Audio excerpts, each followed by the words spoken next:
Welcome back to the briefing. There are two numbers that explain why billions of dollars in air defense systems just became obsolete overnight, and the gap between them is not a technical specification or a weapons comparison. It is a physics problem that no amount of money or technology can solve. Number one, Mach 15. That is the speed at which Iran's Fattah hypersonic missile travels toward its target.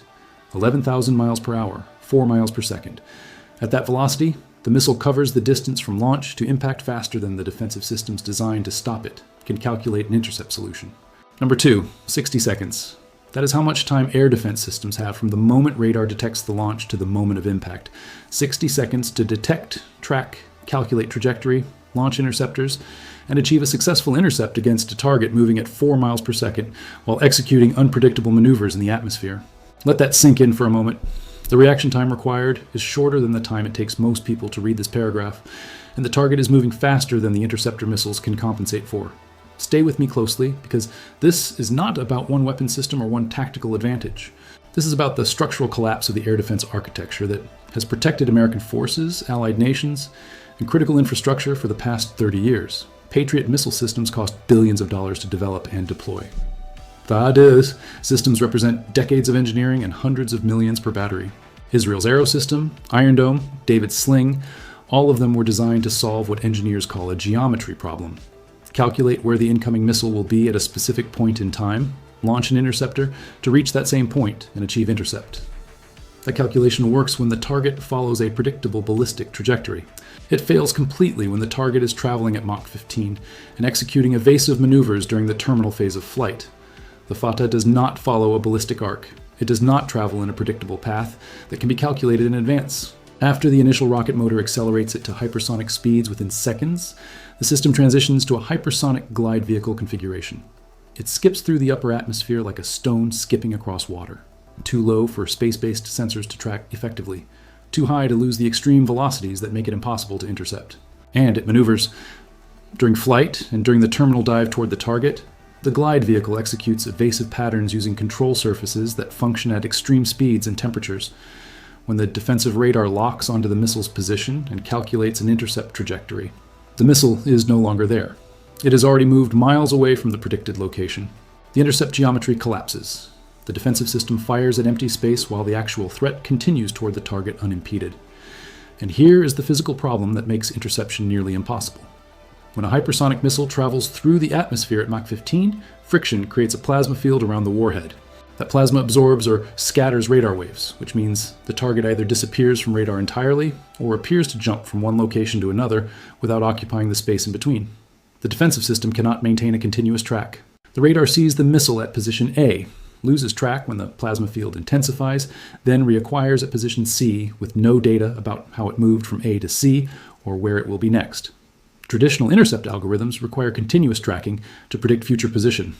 When tracking is intermittent or completely disrupted, the algorithms fail. Space-based infrared sensors can detect the heat signature of the hypersonic vehicle burning through the atmosphere, but the time between detection and impact is too short to provide effective warning or generate an intercept solution. Even if the defensive system knows exactly where the missile is at any given second, it cannot predict where the missile will be when the interceptor arrives, because the hypersonic glide vehicle is executing maneuvers that cannot be calculated in real time. The control surfaces remain functional at extreme temperatures and speeds, allowing the vehicle to alter course during the terminal dive in ways that invalidate every intercept trajectory calculated by the defensive system. Now consider what this means for every single American military base in the Gulf region, Kuwait, Qatar, and the United Arab Emirates. All of them are within range of these missiles, and the multi-billion-dollar air defense systems protecting those bases have been reduced to expensive radar installations that can detect the incoming threat but cannot stop it. The bases are defended, the systems are operational, the personnel are trained, and none of it matters because the physics of hypersonic interception require reaction times and tracking capabilities that current technology cannot achieve. When the warning goes out that a hypersonic missile has been launched, the personnel at the targeted base have less than 60 seconds to reach shelter. There is no time to scramble aircraft, reposition assets, or activate countermeasures. The missile arrives before any meaningful defensive action can be taken, and the naval dimension is worse. Aircraft carrier strike groups have been the foundation of American power projection for 70 years. The carrier provides mobile air power anywhere in the world. The escort vessels equipped with Aegis combat systems provide layered air defense that can engage multiple threats simultaneously. That defensive architecture works against subsonic cruise missiles, ballistic missiles following predictable trajectories, and aircraft. It does not work against anti-ship hypersonic missiles traveling at Mach 15 and maneuvering during terminal approach. The Aegis system can track the incoming threat. It can launch interceptors. But the intercept geometry fails when the target is moving at 4 miles per second and changing course unpredictably. A carrier strike group represents billions of dollars in assets, 5,000 personnel on the carrier alone, and decades of institutional knowledge about how to project power across oceans. And it has just become a vulnerable target that cannot be adequately defended with existing systems.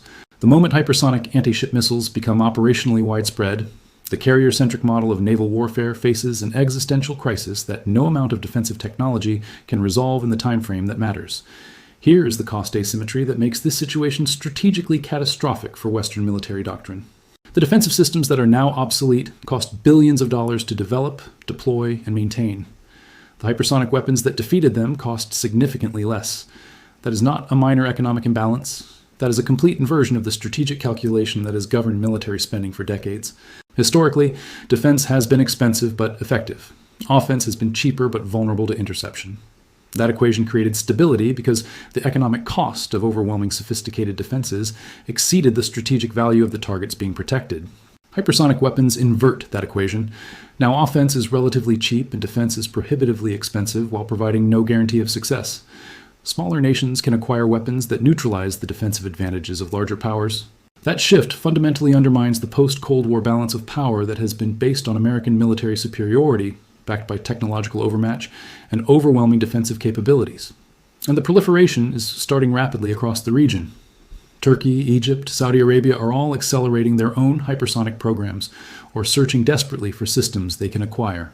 Russia and China, which have their own operational hypersonic systems, including Kinzhal, Zircon, and DF-ZF, are watching American and Allied defenses fail against these weapons and drawing the conclusion that their own arsenals are now more usable than previously calculated. When your adversary's defenses are effective, you hesitate to use weapons that might be intercepted and create political costs without achieving military objectives. When those defenses are proven ineffective, the calculation shifts toward more aggressive use of capabilities that were previously held in reserve. And the nightmare scenario that every regional security analyst is quietly discussing is what happens if hypersonic technology transfers to proxy forces like Hezbollah. A non-state actor with access to weapons that can strike critical infrastructure with impunity and without warning would fundamentally alter the security architecture of the entire Middle East in ways that no diplomatic framework or deterrent strategy can manage. NATO's response is fragmented. Some members are advocating for accelerated development of indigenous hypersonic weapons to restore strategic parity. Others are calling for diplomatic initiatives to prevent proliferation and establish arms control frameworks before the technology becomes ubiquitous. Both approaches face the same fundamental problem. The technology exists. It has been proven operationally effective in combat. And the economic incentive for nations to acquire or develop hypersonic capabilities is overwhelming because the defensive countermeasures do not currently exist and will not exist for years or possibly decades. Now shift to the economic implications. Because the vulnerability of energy infrastructure to unstoppable weapons is already changing how insurance companies and energy firms calculate risk. Oil and natural gas facilities in unstable regions can now be struck with weapons that bypass all existing defenses. The risk premium for operating in those environments has increased immediately. Insurance companies are reevaluating policies for facilities that cannot be adequately protected. Energy companies are reviewing their operations in regions where critical infrastructure can be destroyed without warning, without the possibility of interception.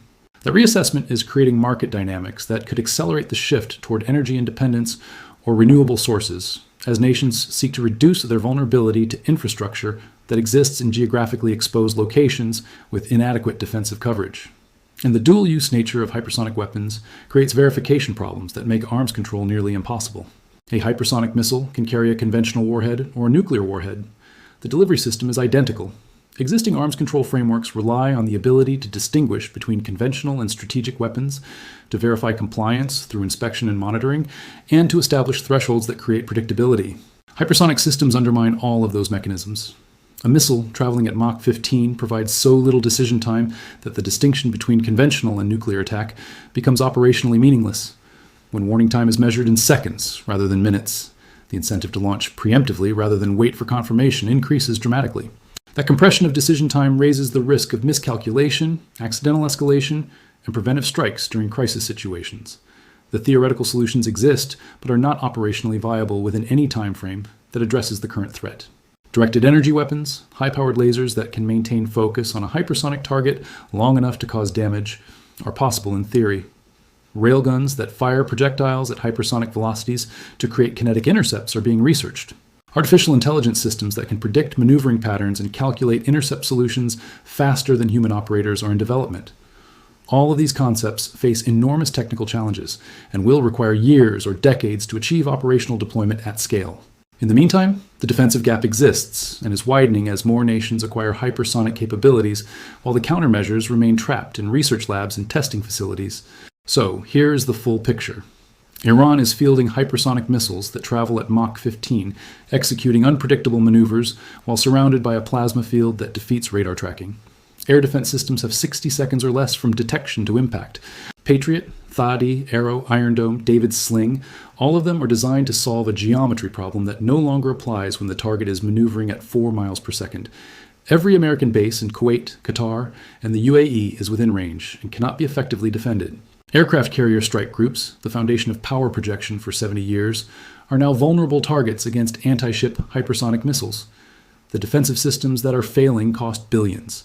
The offensive systems that defeated them cost significantly less. Turkey, Egypt, Saudi Arabia are accelerating hypersonic programs. Russia and China are becoming more aggressive with their existing arsenals. The possibility of proxy forces like Hezbollah acquiring this technology would fundamentally alter Middle East security. Energy infrastructure cannot be protected. Insurance companies are reevaluating risk. Arms control is impossible because hypersonic systems are dual use and provide no decision time. And the theoretical solutions, lasers, railguns, AI targeting, all require decades of development. What happens when billions of dollars in air defense systems become expensive radar installations that can detect but not stop the threat? What happens when carrier strike groups can no longer safely operate near adversaries with hypersonic anti-ship missiles? What happens when the post-Cold War balance of power based on American military superiority collapses because smaller nations can acquire unstoppable weapons at asymmetric cost? What happens when the decision time between launch and impact is shorter than the time required to verify whether the incoming warhead is conventional or nuclear? The answer is not in the weapon specifications or the intercept rates. The answer is in the physics that makes defense impossible and the economics that makes offense affordable. Share this now because the gap between detecting a threat and stopping it is not a technology problem that more funding can solve. It is a physics problem that has just made 30 years of defensive investment obsolete.